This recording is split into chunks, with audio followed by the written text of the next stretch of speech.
Good afternoon. इस video में मैं आपको टाइम वैल्यू ऑफ मनी करवाऊंगी। बिजनेस फाइनेंस का लास्ट थर्ड टॉपिक है ये। सिलेबस आपका मोस्टली कंप्लीट हो चुका है, बस एडिशनल टॉपिक है ये। टाइम वैल्यू ऑफ मनी का मतलब क्या है? We know that ₹100 in hand today is more valuable than ₹100 receive after 1 year. का मतलब क्या है कि आज का 100 रुपी ज़्यादा क्या है, कॉस्टली है, वैल्यूएबल है कंपैरिजन टू एक साल के बाद अगर 100 रुपीज़ मिलेगा हमें। कैसे हैं? देखो, अगर आज 100 रुपीज़ हमें मिलते हैं, ठीक है, 100 रुपीज़ को अगर हम बैंक में डिपॉजिट करवा देंगे तो उसके ऊपर इंटरेस्ट मिलेगा। इंटरेस्ट मान लो 2 रुपीज़ मिला, तो ये कितने का होगा? 102 रुपीज़ बन गया। एक साल बाद अगर हमें 1 ईयर आफ्टर अगर 100 मिलेंगे तो ये क्या है? आज का 1 रुपी ज़्यादा कॉस्टली हो गया ना। तो टाइम वैल्यू ऑफ मनी कहते हैं कि आज का 100 रुपी का एक साल बाद के एक साल क्या, कल परसों भी मिलने वाले 100 रुपीज़ से ज़्यादा कॉस्टली होता है। Why money has time value? क्यों होता है किसी भी मनी का टाइम वैल्यू क्यों होती है? Due to generate real return on money. कि क्यों होता है, कंपोनेंट कह लो या वाई कह लो, क्यों होता है किसी भी मनी का टाइम वैल्यू क्यों होती है? टाइम वैल्यू ऑफ मनी के कंपोनेंट क्या क्या हैं? Due to generate real return on money. हम ये देखना चाहते हैं कि उस मनी पर कितना रिटर्न मिलेगा। हम ये रिटर्न को, एवरी पर्सन चाहता है ना कि उसके पास जितने पैसे हैं उसकी रिटर्न मिले। इसीलिए वो चाहता है कि उसको आज ही पैसे मिल जाए ताकि वो फर्दर कहीं और इन्वेस्ट कर सके। तो इसीलिए हर मनी के हम क्या निकालते हैं? टाइम वैल्यू निकालते हैं। कि टाइम वैल्यू का मतलब है कि एक पर्टिकुलर टाइम पीरियड के बाद उसकी वैल्यू क्या होगी और करंट वैल्यू क्या होगी, उसको हम कंपैरिजन करते हैं। किसके अंदर? टाइम वैल्यू ऑफ मनी के अंदर। ठीक है, तो हम ऐसा क्यों करते हैं? क्योंकि हम रियल क्या चाहते हैं? रियल रिटर्न चाहते हैं मनी के ऊपर। रियल रिटर्न का मतलब है मैक्सिमम रिटर्न चाहते हैं। ठीक है, इसीलिए हम करते हैं टाइम वैल्यू ऑफ मनी को कैलकुलेट करते हैं। इसके अलावा टाइम वैल्यू ऑफ मनी क्यों की जाती है? कि ड्यू टू इन्फ्लेशन। जैसे मान लो आज हमें 100 रुपीज़ मिल रहे थे, आज हमने इसको एक्सेप्ट नहीं किया। हम चाहते हैं कि फ्यूचर में शायद हो सकता है 100 की बजाय 110 मिल जाए, बट इन्फ्लेशन आया। इन्फ्लेशन का मतलब क्या होता है? महंगाई आई। जिसके कारण क्या हुआ? महंगाई आई, जिसके कारण हमारे जो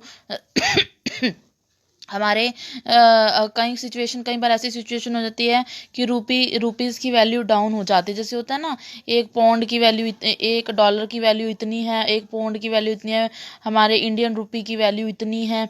तो इन्फ्लेशन के कारण कई बार किसी भी हमारी इंडियन करेंसी का प्राइस कम हो जाता है, जिसके कारण जो आज 100 रुपीज़ है, फ्यूचर में वही 100 की वैल्यू 90 रह जाती है। तो इसीलिए हम क्या निकालते हैं? आज ही इन्फ्लेशन के कारण भी हमें टाइम वैल्यू निकालनी पड़ती है मनी की। अनसर्टेनिटी इन फ्यूचर हमेशा अनसर्टेन है। आज हमने 100 रुपीज़ नहीं लिए ताकि हमें 110 रुपीज़ फ्यूचर में मिल जाए, बट जो हमने जिससे पैसे लेने थे वो इंसॉल्वेंट हो गया है, ठीक है, दिवालिया हो गया है। उस सिचुएशन में वो 110 क्या 90 रुपीज़ भी नहीं दे सकता अब, जिसके कारण हमें क्या करना पड़ता है? टाइम वैल्यू ऑफ मनी निकालनी पड़ती है। ठीक है, समझ में आया? कि कहने का मतलब है कि हम टाइम वैल्यू ऑफ मनी क्यों कैलकुलेट करते हैं। इसके बाद आता है कि हमारी मार्केट और नॉमिनल इंटरेस्ट रेट। ये इस चीज़ को ना अलग है, ये टॉपिक क्वेश्चन एमसीक्यूज हैं वो। मार्केट और नॉमिनल इंटरेस्ट रेट। मार्केट और नॉमिनल इंटरेस्ट रेट का मतलब क्या है? मार्केट या नॉमिनल इंटरेस्ट रेट कैसे निकालते हैं? Real rate of interest formula learn करना है ये। Real rate of interest plus में एक्सपेक्टेड ऑफ इन्फ्लेशन, कितना इन्फ्लेशन की उम्मीद है, plus risk premium for compensate uncertainty.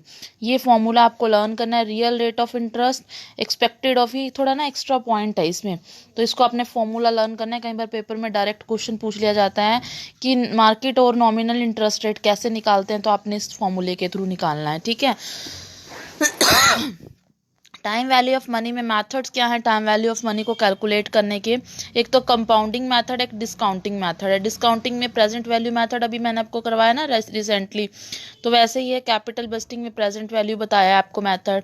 तो कंपाउंडिंग का मतलब क्या है? इकट्ठा करना। डिस्काउंटिंग का मतलब, कंपाउंडिंग का मतलब क्या है? इसमें हम इकट्ठा करना, मतलब हम इसमें फ्यूचर वैल्यू यूज करेंगे।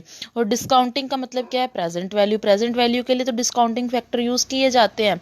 तो कंपाउंडिंग के अंदर अगर हमने टाइम वैल्यू निकालनी है तो हम फ्यूचर वैल्यू को यूज़ करेंगे, और डिस्काउंटिंग के अंदर प्रेजेंट वैल्यू को यूज़ करेंगे, तभी हम टाइम वैल्यू ऑफ मनी निकाल सकते हैं। ठीक है, इसमें अगर हमने कंपाउंडिंग के अंदर टाइम वैल्यू ऑफ मनी निकालनी है तो क्या फॉर्मूला होगा?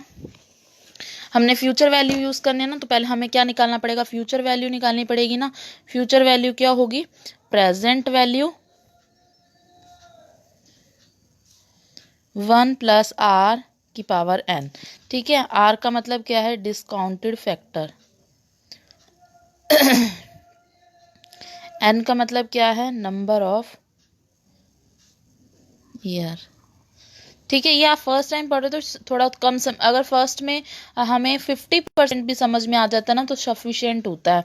तो हम इसमें कंपाउंडिंग के अंदर सिर्फ आपने जो मैं आपको करवा रही हूँ ना, इसमें थ्योरेटिकल पोर्शन पूछा जाता है। कंपाउंडिंग के अंदर कौन सी वैल्यू यूज़ की जाती है? Future value.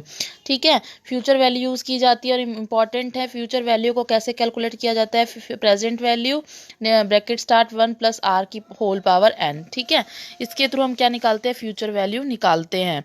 इसमें कंपाउंड इंटरेस्ट रेट को यूज़ किया जाता है क्योंकि कंपाउंडिंग मेथड है। इसमें फैक्टर कौन कौन से यूज़ किए जाते हैं? फ्यूचर वैल्यू फैक्टर या कंपाउंडिंग फैक्टर यूज़ किए जाते हैं। बस आपने मेन याद रखना है कि मेथड क्या है? Compounding value time value of money को कैलकुलेट करने का कंपाउंडिंग वैल्यू मेथड है। इसमें फ्यूचर वैल्यू को यूज़ किया जाता है। फ्यूचर वैल्यू कैसे कैलकुलेट की जाती है ना, मैं ये फॉर्मूला बना रही थी तो मैंने इसको लिखा है, बट आपने इसको कंसीडर नहीं करना है। Use of compounding interest rate को यूज़ किया जाता है। ये भी फालतू की चीज़ है। ठीक है, और ये फालतू की चीज़ है। और इसमें फैक्टर फ्यूचर वैल्यू फैक्टर और कंपाउंडिंग फैक्टर यूज़ किए जाते हैं। ठीक है, सेकंड क्या है? डिस्काउंटिंग मेथड है। डिस्काउंटिंग मेथड में हम इससे अपोजिट होगा, प्रेजेंट वैल्यू यूज़ करते हैं। देखो, आपको अगर एफ वी निकालना आ गया है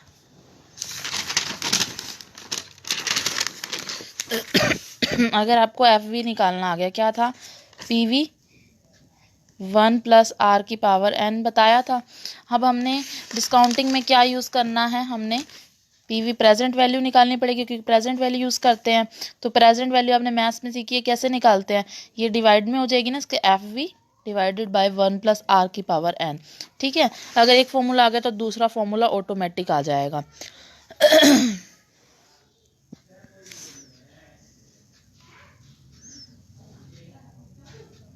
इसमें ना मैंने फॉर्मूला ये उल्टा लिखा हुआ है, ये फॉर्मूला उल्टा है, लिख दिया मैंने। एफ वी ऊपर आएगा एंड ये नीचे आएगा। ठीक है, 1 + r की पावर n। ठीक, अभी इसको नोट्स में आपको बता दूंगी, उल्टा लिख दिया मैंने फॉर्मूला, क्योंकि यहाँ सीधा लिखा था, यहाँ उल्टा गलती से लिख दिया। इसमें डिस्काउंट रेट यूज़ किया जाता है। इसमें डिस्काउंट रेट भी यूज़ की जाती है। इसमें फ्यूचर वैल्यू की हेल्प से क्या निकालते हैं? प्रेजेंट वैल्यू को कैलकुलेट किया जाता है। इसमें फैक्टर क्या है? इसमें जो प्रेजेंट वैल्यू फैक्टर यूज़ किए जाते हैं, या डिस्काउंटिंग फैक्टर यूज़ किए जाते हैं, या फ्यूचर वैल्यू फैक्टर थे, यहाँ कंपाउंडिंग फैक्टर यूज़ है। मैं एक बार दोबारा बता देती हूँ आपको, थोड़ा सा शायद डिफ़िकल्ट होगा। टाइम वैल्यू ऑफ मनी क्या कहती है? टाइम वैल्यू ऑफ मनी हमें कहती है कि आज का 100 रुपी कल के 100 रुपी से क्या है? ज़्यादा वैल्यूएबल है। ठीक है, हम टाइम वैल्यू ऑफ मनी क्यों निकालते हैं? ड्यू टू किसके कारण? इन्फ्लेशन के कारण भी हमें निकालना पड़ता है, अनसर्टेनिटी के कारण भी निकालना पड़ता है। हम रियल रिटर्न को लेना चाहते हैं, रिसीव करना चाहते हैं, तो इसलिए टाइम वैल्यू ऑफ मनी को कैलकुलेट करते हैं।